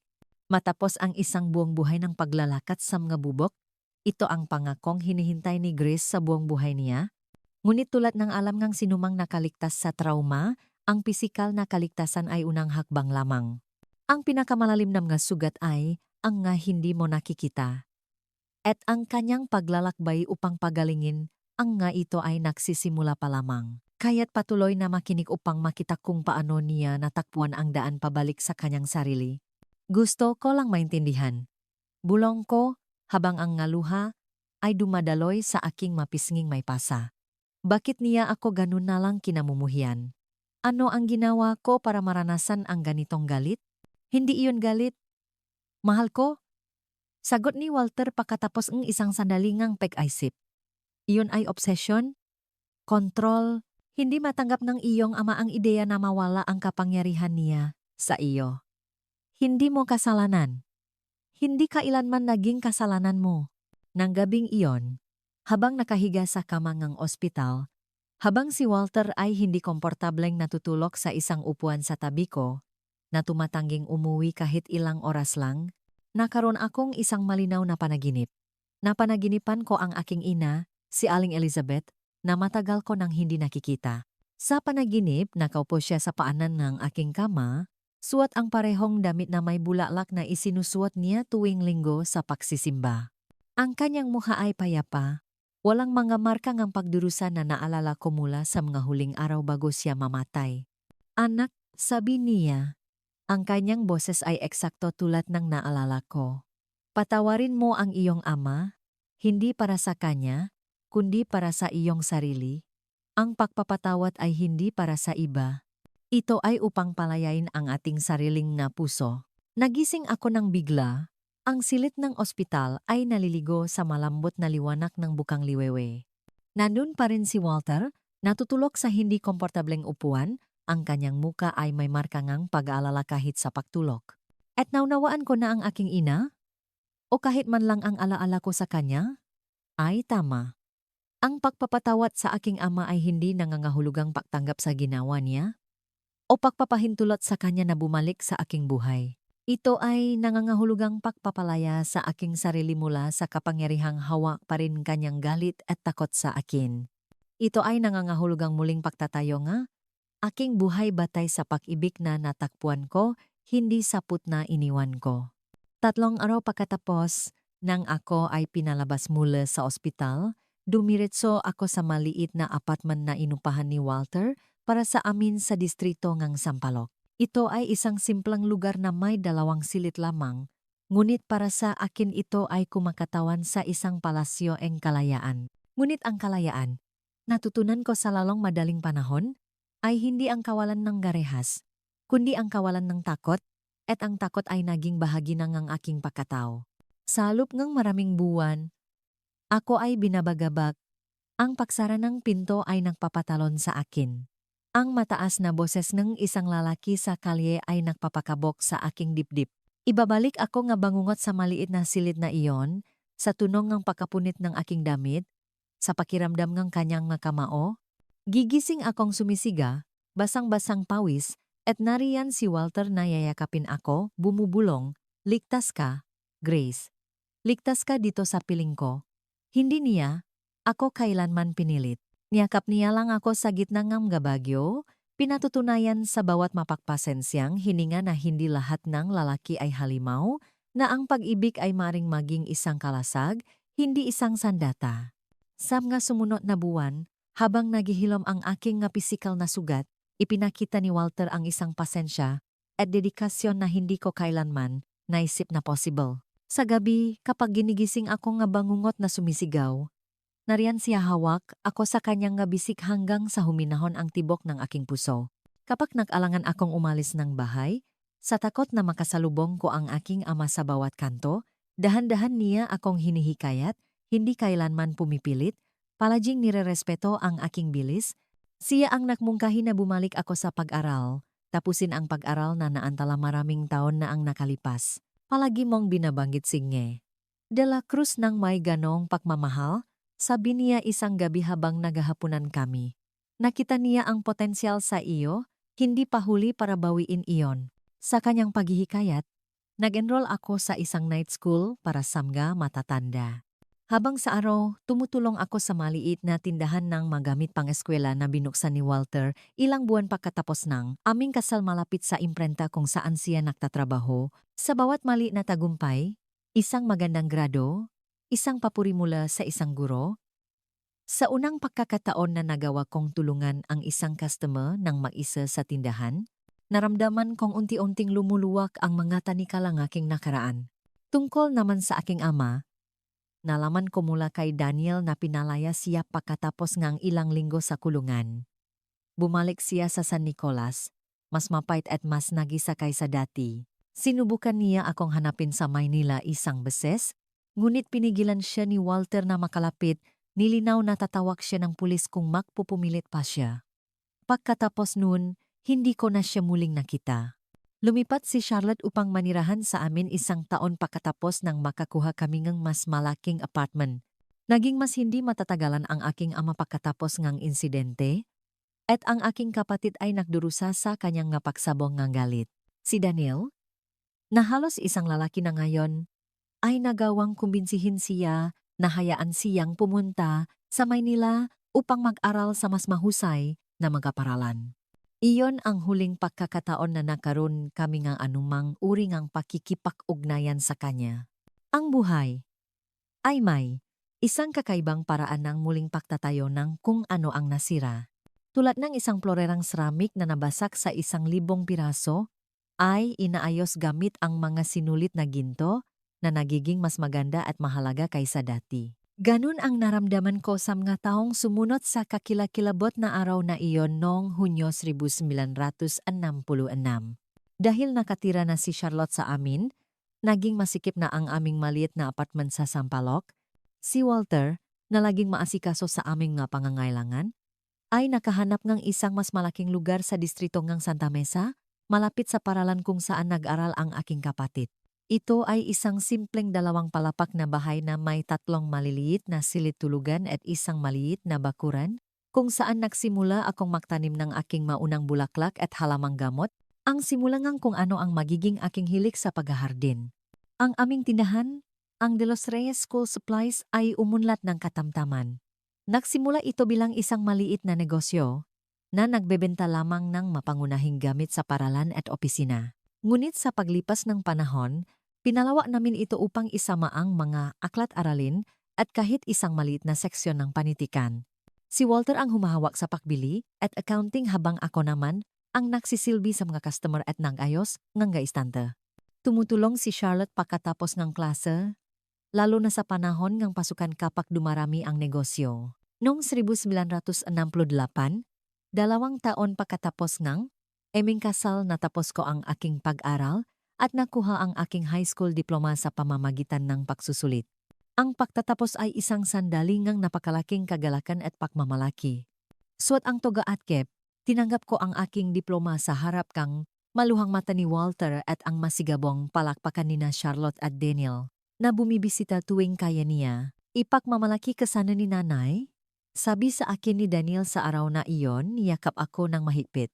Ito ang unang pagkakataon na napag-usapan namin siya sa loob ng mahabang panahon at naramdaman ko na parabang naroon ang kanyang presensya sa amin binabasbasan ang sandaling iyon. Ito ay sa party pagkatapos ang graduation na si Ricardo, ang pamangkin ni Ngang De La Cruz, ang parehong binata na kinamuhian ng aking ama maraming taon na ang nakalipas, ay muling lumitaw sa aking buhay. Ngayon ay nagtapos na sa medisina at nagtatrabaho sa isang pampublikong ospital sa Maynila. Dumating siya kasama ang kanyang tiyahin na naging isang espesyal na panauhin sa pagdiriwang. Palagi kong alam na kaya mo, Grace, sabi niya na may parehong mabait na ngiti na naaalala ko. Hindi nawalan ng pag-asa Signang De La Cruz. Signog De La Cruz, na ngayon ay retirado na at may ganap na puting buhok, ay isa sa mga taong pinakahumikayat sa akin na magpatuloy sa pag-aaral. Regular siyang bumibisita sa akin, nadadala ng galibro, at nag-alok ng ilang beses na alagaan si Charlotte kapag kailangan naming magtrabaho hanggang gabi sa tindahan. Alam mo, mahal ko, sabi niya sa isa sa mga pagbisitang iyon, nung bata ka pa sa San Nicolas, nakita ko ang isang espesyal na liwanag sa iyong mga mata. Kahit na inalis kang iyong ama sa paaralan, palagi kong alam na hindi mamamatay ang liwanag na iyon. Naghihintay lang itong tamang sandali para muling sumikat. Sa kanyang paghihikayat at patuloy na suporta ni Walter, nagpasya akong gusto kong magpatuloy pa. Noong 1970, nag-apply ako para sa kursong panitikang Ingles sa Universidad ng Santo Tomas. Nag-aral ako sa gabi pagkatapos isara ang tindahan, madalas hanggang sa madaling araw habang dinadalhan ako ni Walter ng kape para manatiling gising. Ito ay isang panahon ng malaking pagsisikap, ngunit bawat pahinang nabasa, bawat pagsusulit na naipasa, ay parang isang ladrilyo sa pagbuongang aking bagong pagkakakilanlan. Hindi na ang takot na anak ni Roberto de la Cruz, kundi si Grace de los Reyes, estudyante sa universidad, may-ari ng negosyo, kapatid, asawa. Lumaki ang aming pamilya noong 1972 nang ipanganak ang aming unang anak na lalaki, si Michael. Naging maayos ang aking pagbubuntis, ngunit mahirap at mahaba ang panganganak. Nanatili si Walter sa aking tabi sa buong panahon, hawak ang aking kamay, pinupunasan ang aking pawis, binibigyan akong lakas kapag akala ko'y hindi ko na kaya. Nang sa wakas ay narinig namin ang malakas na iyak ng aming anak, nakita ko ang ngaluhang dumadaloy sa mukha ng aking asawa. Perpekto siya, bulong ni Walter, na nakitingin ng may pakamangha sa maliit na bikis sa aking mabraso, tulad ng kanyang ina. Si Charlotte, na 17 na ngayon, ay naging isang mapakmahal na tiyahin at isang dedikadong yaya. Malapit na siyang magtapos ng high school at nangangarap na maging isang nurse. Si Daniel, na nag-asawa ang isang babae mula sa San Nicolas at patuloy na nagtatrabaho sa kumpanyang bus, ay dumating upang makilala ang kanyang pamangkin sa lalong madaling panahon, na may dalang, isang kahoy na kabayo, na siya mismo ang umungkit. Ang pagdating ni Michael ay lalong nakpatibay sa baylok ng pagmamahal at proteksyon sa paligid namin. Sa pagtingin sa inosenteng maliit na mukha na iyon, gumawa ako ng isang tahimik na pangako. Ang aking anak ay hindi kailanman makakaalam ng uringang takot na nakmarka sa aking pagkabata. Lalaki siyang alam na siya ay minamahal, iginagalang, pinahahalagahan para sa kung sino siya, hindi kontroladong kung sino ang gustong giba na maging siya. 2 taon pagkatapos, noong 1974, nabuo ang aming pamilya sa paksilang ni Jessica, ang aming maliit na anak na babay na may maitim ng nga mata at kulot na buhok tulad ng kanyang ama. Dahil may 2 maliliit na anak, kinailangan kong pansamantalang itigil ang aking pag-aral sa universidad. Ngunit iginit ni Walter na babalik ako sa sandaling medyo lumaki na ang nga bata. Hindi pa tapos ang iyong mga pangarap. Nakapause lang sila, sabi niya habang inugoy si Jessica, para makapagpahinga akong kaunti. Makasosyo tayo, tandaan mo, nagpapalitan tayo para pareho nating makamit ang gusto natin. At iyon mismo ang ginawa namin. Nang mag-3 taong gulang si Jessica at nagsimulang mag-preschool, ipinagpatuloy ko ang aking pag-aral. Nakakapagod ang routine. Gigising ng maaga para ihanda ang mga bata sa paralan, magtatrabaho sa tindahan sa araw, papasok sa klase sa gabi, mag-aral sa madaling araw. Ngunit bawat sakripisyo ay sulit kapag iniisip ko ang halimbawang itinataguyod ko para sa aking mga anak. Nagtapos ako ang kursong panitikang Ingles noong 1978 kasama si Walter, si Charlotte na isang rehistradong nurse na ngayon, sina Michael at Jessica na buong pagmamalaking pumapalakpak sa audience. Hindi nakarating si Daniel sa pagkakataong ito. Ang kanyang asawa ay nasa mga huling araw kanyang pagbubuntis sa kanilang pangalawang anak. Sa partingang graduation ko natanggap ang balita na muling nakbukas ang ngalumang sugat. Si Tito Pablo, na may ilang kontak pa rin sa San Nicolas, ay nalaman sa pamamagitan ng makakilala na malubha ang sakit ng aking ama. Kanser sa baga. Resulta nga dekada ngam paninigarilyo ngam ga sigarilyong ginugulong kamay na laging kasama niya. Binigyan siya ngam ga doktor ngang hindi hihigit sa ilang buwan para mabuhay. Ang balita ay tumama sa akin ng hindi inaasahan. Akala ko'y nakipagpayapa na ako sa aking nakaraan, na ang aking madamdamin para sa aking ama, anuman ang maiyon, ay nalutas na sa loop ko. Ngunit natuklasan kong mayroon pa ring mabuhol na kailangang kalagan. Ano ang gagawin mo? Tanong sa akin ni Walter ng gabing iyon. Ang kanyang boses ay malumanay. Hindi ko alam, bulong ko, ang katotohanan ay hilaw sa aking lalamunan. Ilang araw akong nakipagdigma sa aking sarili. Isang bahagi sa akin, ang nakaligtas, ay sumisigaw na hayaan siyang mamatay ng mag-isa. Nawala niya ang karapatang tawaging aking ama noong araw nga aking kasal? Bakit ko siya bibigyan ng kapayapaan na hindi niya ibinigay sa akin? Ngunit isa pang boses, isang mas tahimik, mas mapilit, ang nagsimulang lumitaw. Ito ang boses ng babaeng naging ako, hindi ang batang babae na kanyang tinakot. Sinasabi nito sa akin na hindi pa kumpleto ang aking kalayaan habang hawak pa rin niya ang isang piraso ng aking puso bilang bihag ng put. Napagtanto ko na ang pagbisitang ito ay hindi para sa kanya. Ito ay para sa akin. Ito ang huling tanikala na kailangan kong sirain upang maging tunay, ganap na malaya. Ito ay hindi tungkol sa pagpapatawad para sa kanyang kapakanan. Ito ay tungkol sa kalayaan para sa kanya. Ang paharap sa halimaw ngang iyong nakaraan ay nangangailangan ng isang uri ngang katapangan na hindi maisip ngang karamihan sa atin. Samahan natin si Grace habang ginagawa niya ang huling matapang na hakbang na ito at isinasara nang tuluyan ang masakit na kabanatang itong kanyang buhay. Nakikita ninyo, ang huling pagbisitang iyon ay hindi para sa kanya. Ito ay para sa maliit na Grace na nanginginig pa rin sa isang lugar sa aking kaluluwa. Kailangan kong bumalik doon, tingnan ang multo ng aking nakaraan sa mata, at maging ang siyang tuluyang magsasarangang libro sa kahindik-hindik na kwentong iyon. Ilang linggo akong nag-debate sa loop kung ano ang gagawin. Kinonsulta ko si Daniel, na hindi rin nakikita ang aming ama sa loob kang maraming taon. Malinaw siya, wala akong interes na makita siyang muli. Ginawa niya ang kanyang pagpili noong itinaas niya ang kanyang kamay sa iyo sa araw na iyon. Si Charlotte, sa kabilang banda, ay may mas malabong mga alaala. Napakabata niya nang umalis sa bahay. At bagaman nasaksihan niya, ang traumatikong yuktong ang aking kasal, ang kanyang nga alaala sa aming ama ay makahalong sandalingang pagmamahal at mga pagkakataon ng hindi may paliwanag na takot. Sa huli, nagpasya akong kailangan ko siyang makita sa huling pagkakataon. Hindi para sa kanya, kundi para sa akin. Upang isara ang kabanatang iyon ng tuluyan. Upang tingnan sa mga matang nga lalaking labis na nanakit sa akin at ipakita sa kanya na ako ay nakaligtas, umunlad, naging higit pa sa inaakala niyang magiging ako. Iginiit ni Walton na sumama sa akin, ngunit hiniling ko sa kanya na manatili kasama ang nga bata. Ito ay isang bagay na kailangan kong gawin ng maisa, paliwanag ko. Naintindihan niya tulad ng dati, ngunit sinigurado niyang ihatid ako sa San Nicolas at maghintay sa isang otel habang binibisita ko ang bahay kung saan ako lumaki. Malaki na ang ipinagbago ngang bayan sa halos 15 taon mula nang umalis ako. Mga bagong kalsada magusali kung saan dati ay mababang nga bahay lamang, ang mabigat na trapiko nga sasakyan na pumalit sa mga kariton ng aking pakabata. Ngunit nang marating ko ang labas ng bayan at nakita ang aming lumang bahay, para bang huminto ang oras. Mas maliit ito kaysa sa naalala ko, masira.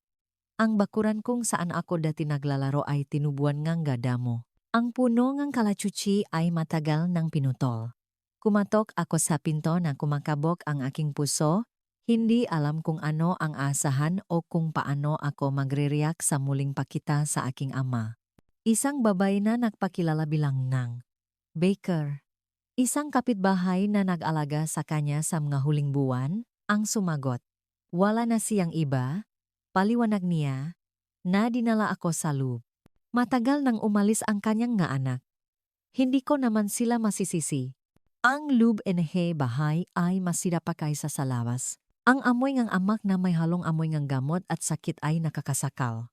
Ang ilang natitirang mga kasangkapan ay nababalutan ng alikabok at sira na sa paglipas ngang panahon.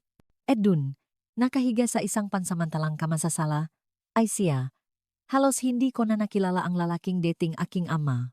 Si Roberto de la Cruz, na dating malakas at nakakatakot, ay ngayon ay isang kalansay na lamang na nababalutan ng manilaw-nilaw, kulubot na balat. Ang kanyang mamata na lubok sa kanilang masoket ay nawalan ng kislap ng galit na labis na nagpatakot sa akin. Nang makita niya ako, isang aninong pakilala ang dumaan sa kanyang mukha, na winasa ang sakit. Grace, bulong niya. Ang kanyang boses ay halos hindi marinig. Ikaw na ba talaga iyan? Lumapit ako sa kama.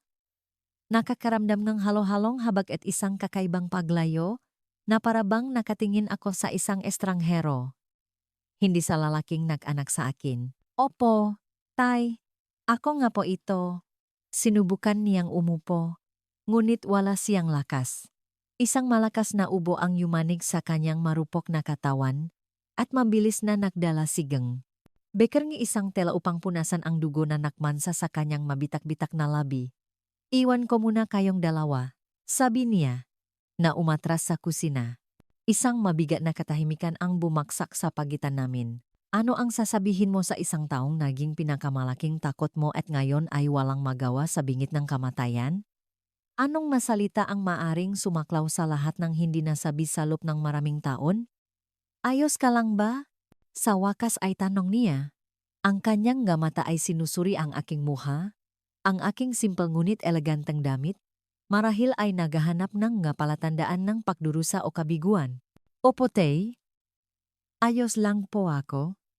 Simpleng sagot ko. Mayroon akong magandang buhay sa Maynila, isang asawang gumagalang sa akin, dalawang magagandang anak, isang propesyon na mahal ko. Guro na po ako ngayon. Nagtuturo ako ng English sa high school. Nakita ko ang isang bagay na kumislap sa kanyang nga mata. Pagsisisi, pagmamalaki, konsensya, imposibleng sabihin. At sina Charlotte Daniel? Tanong niya, sa pagitan ng mga pag-ubo. Mayos din po sila. Si Charlotte. Nasa kumpanya pa rin ng bus si Daniel. May dalawang anak na. Ipinikit niya ang kanyang mamata sandali na parabang ini-absorb ang impormasyon. Nang imulat niya itong muli, may maluha sa mga ito, isang bagay na hindi ko kailanman nakita sa buong buhay ko. Napakalaki ngang pagkakamali ko. Sa inyong lahat, sabi niya, ang bawat salita ay tila nakakahalaga ngang napakalaking pagsisikap. Lalo na sa iyo, Grace, hindi ko alam. Pagkatapos mamatay ng iyong ina, may nasira sa akin. Natakot akong mawala ka rin, na mabigo kaya't naging isang halimaw ako. Hindi ako sumagot kaagad. Isang bahagi sa akin ay gustong sabihin na ayos lang. Napatawarin siya na parabang mabubura ngang kanyang masalita ang nga dekada ngang takot at sakit. Isa pang bahagi ay gustong sumiga, na isampal sa kanyang mukha ang bawat sandali ngang takot na ipinaranas niya sa akin. Sa huli, pinili ko ang simpleng katotohanan. Opo tay, nakamali po kayo. Labis niyo kaming sinaktan, pero ayos na po kami ngayon. Sa kabilang lahat, natakpuan namin ang aming sariling malandas. Sa pagbisitang iyon sa aking ama, walang mga malalaking dramatikong pagkakasundo tulad ng sa mga pelikula. Walang hagulgol, walang mga yakap ngang pagpapatawad. Mayroon lamang isang tahimik na pakilala sa aming dalawa sa kung ano ang nangyari at kung ano sana ang maaring mangyari. Pumanaw siya 2 linggo pagkatapos at pumunta ako sa libing kasama si Walter at Daniel. Pinili ni Charlotte na huwag pumunta. Masyado ng maraming alaala. Sabi niya, mas gugustuhin kong panatilihin ang ilang magagandang alaala. Pagkatapos noon, naramdaman ko na parabang isang pabigat ang natanggal sa aking magabalikat. Hindi dahil wala na ang aking ama, kundi dahil sa wakas ay hinarap ko na ang huling multo mula sa aking nakaraan. Ako ay tunay ng malaya na mabuhay sa kasalukuyan at buwin ang hinaharap. At anong klaseng hinaharap ang aming binuo? Naku po, ang nga taon ay naging madekada. Lumaki ang mabata. Sinunot ng buhay ang natural nitong takbo kasama ang mga kagalakan at hamon nito. Tumanda kaming makasama ni Walter. Makatabi tulad ng ipinangako namin sa araw na iyon sa simbahan ng San Miguel sa kabila ng lahat ng pagsubok na nagmarka sa simula ng aming pagsasama. Sinundan ni Michael ang landas ng edukasyon tulad ko. Nagtapos siya ngang kasaysayan sa Universidad ng Pilipinas at ngayon ay isang propesor sa universidad. Pinakasalan niya si Linda, isang kaklase sa kolehiyo, at binigyan nila ako ngang 2 kahangahangang apo. Si Sofia, na 12 taong gulang na, isang matalino at mausisang dalaga, at si Noah, na 9 na taong gulang at kapareho ngang kanyang lolo sa hilig sa mga libro at kwento. Si Jessica, na laging malaya at determinado, ay pinili ang business administration at nagtatrabaho para sa isang multinational na kumpanya. Medyo huli siyang nag-asawa sa edad na 38 kay David, isang inhinyero na nakilala niya sa isang business trip. Mayroon silang 3 anak. Ang kambal na sina Liam at Lucas, na 7 taong gulang at tunay na mga bagyo nga enerhiya, at ang maliit na si Mia, na 3 taong gulang pa lamang, ang bunso sa pamilya, na nabibigay liwanag sa aming tahanan sa kanyang bungal na ngiti. Nagpatuloy ako sa pagtuturo ng Ingles hanggang sa magretiro ako sa edad na 62. Ibinenta ni Walter ang tindahan ilang taon bago nagsimulang mangibabaw ang mga malalaking chain store sa merkado na nagpahirap sa mga maliliit na tindero na makipagkumpetensya. Ito ay isang masakit ngunit kinakailangang desisyon. Sa paramula sa pagbebenta, Binili namin ang bahay na ito kung saan ako nakatira pa rin ngayon, dito sa isang subdivision sa Quezon City. Nang magretiro si Walter, sa wakas ay nakaroon kami ng oras upang tuparin ang ilang nga lumang pangarap. Naglakbay kami sa buong Pilipinas. Nakita namin ang nga taniman ng bigas sa Banawe, ang nga dalampasigan ng Palawan, ang Bulkang Mayon.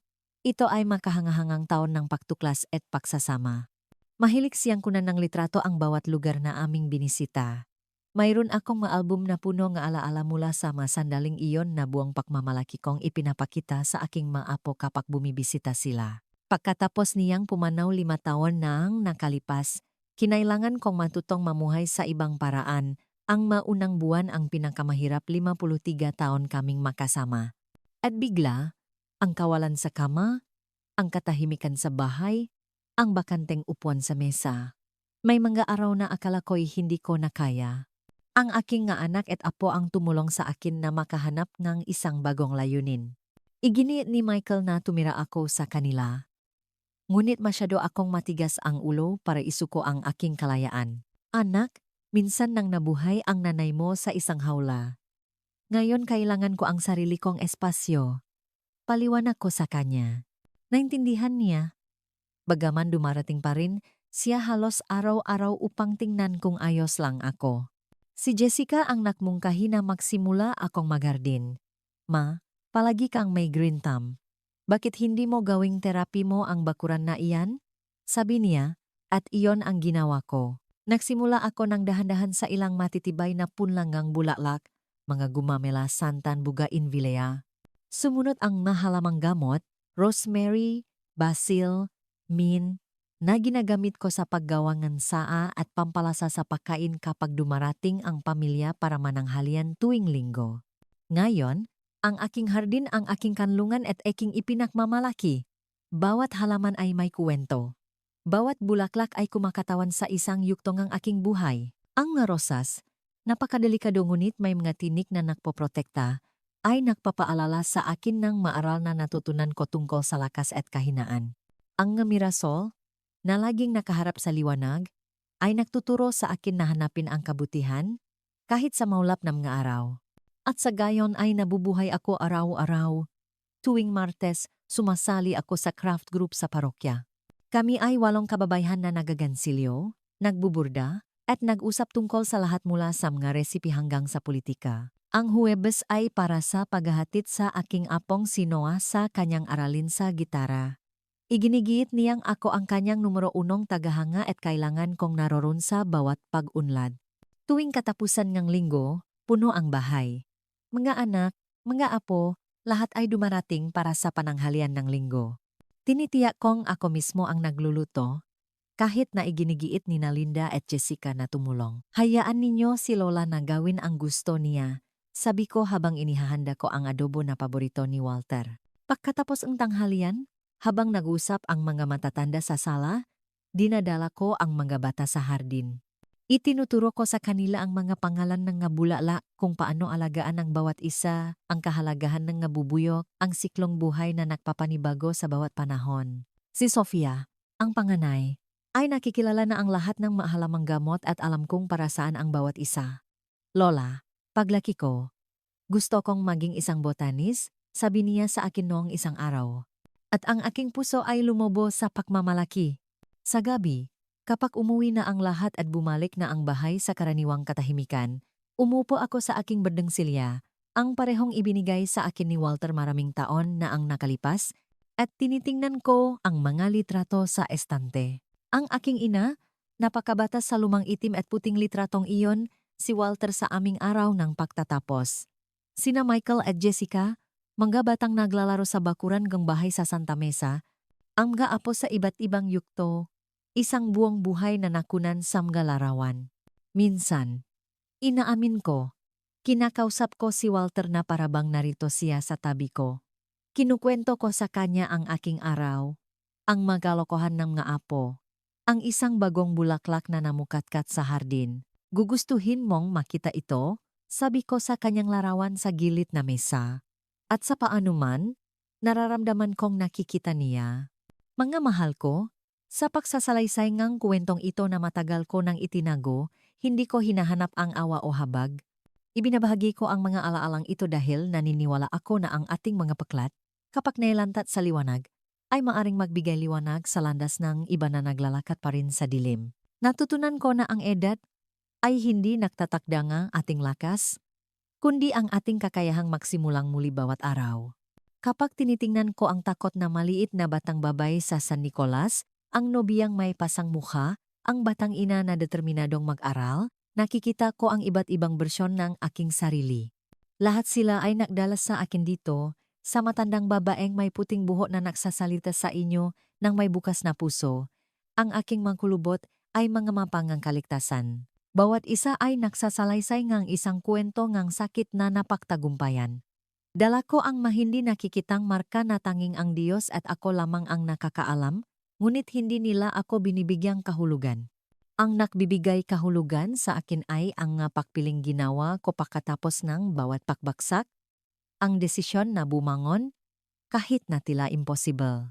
Hindi pinahihilom ng panahon ang lahat ng sugat, ngunit tinuturuan tayo nitong mamuhay kasama ang maito at ngumiti pa rin. May mga araw na nananaginip pa rin ako nga madilim na silid sa San Nicolas, ng opisina sa simbahan kung saan sinubukan ng sarili kong ama na sirain ang aking kaligayahan.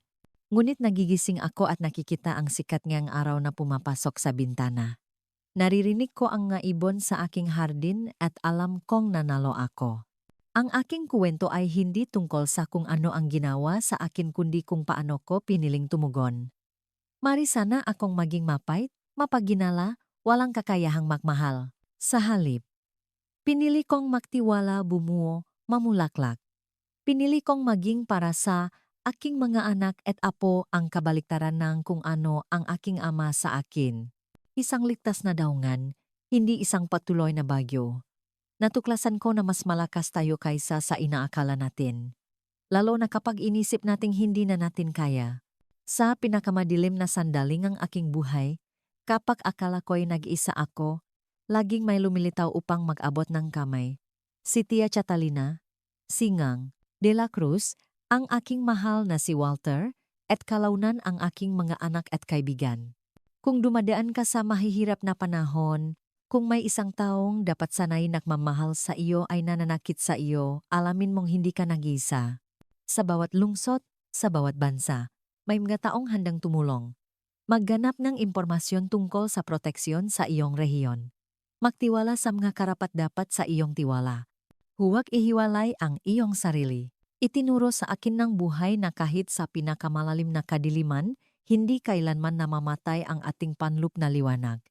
Kahit sa pinakamasamang kalagayan, nasa loob natin ang binhingang katatagan. Mga mahal ko, sa pagsasalaysay ng kwentong ito na matagal ko nang itinago, hindi ako naghahanap ng awa. Ibinabahagi ko ang maalaalang ito dahil naniniwala ako na ang ating mga paklat, kapag nailantad sa liwanag, ay maring magbigay liwanag sa landas para sa iba na naglalakad pa rin sa dilim. Hindi pinahihilom ng panahon ang lahat ng sugat. Hindi. Ngunit tinuturuan tayo nitong mamuhay kasama ang mga ito at makahanap pa rin ng kagalakan. Ang aking kwento ay hindi binibigyang kahulugan ng kung ano ang ginawa sa akin, kundi kung ano ang pinili kong gawin pagkatapos. Pinili kong bumuo ang isang hardin mula sa nga durok na bato. Pinili kong maging para sa aking maana at apo ang kabaliktaran ng kung ano ang aking ama sa akin. Isang ligtas na daungan, hindi isang bagyo. Kaya't kung ikaw ay nasa isang bagyong iyong sarili, mangyaring alamin ito. Ang binhing katatagan ay nasa loob mo na, naghihintay lamang ang isang sinang ng liwanag upang tumubo, at tulad ng kamirasol sa aking hardin, palaging piling humarap sa liwanag na iyon.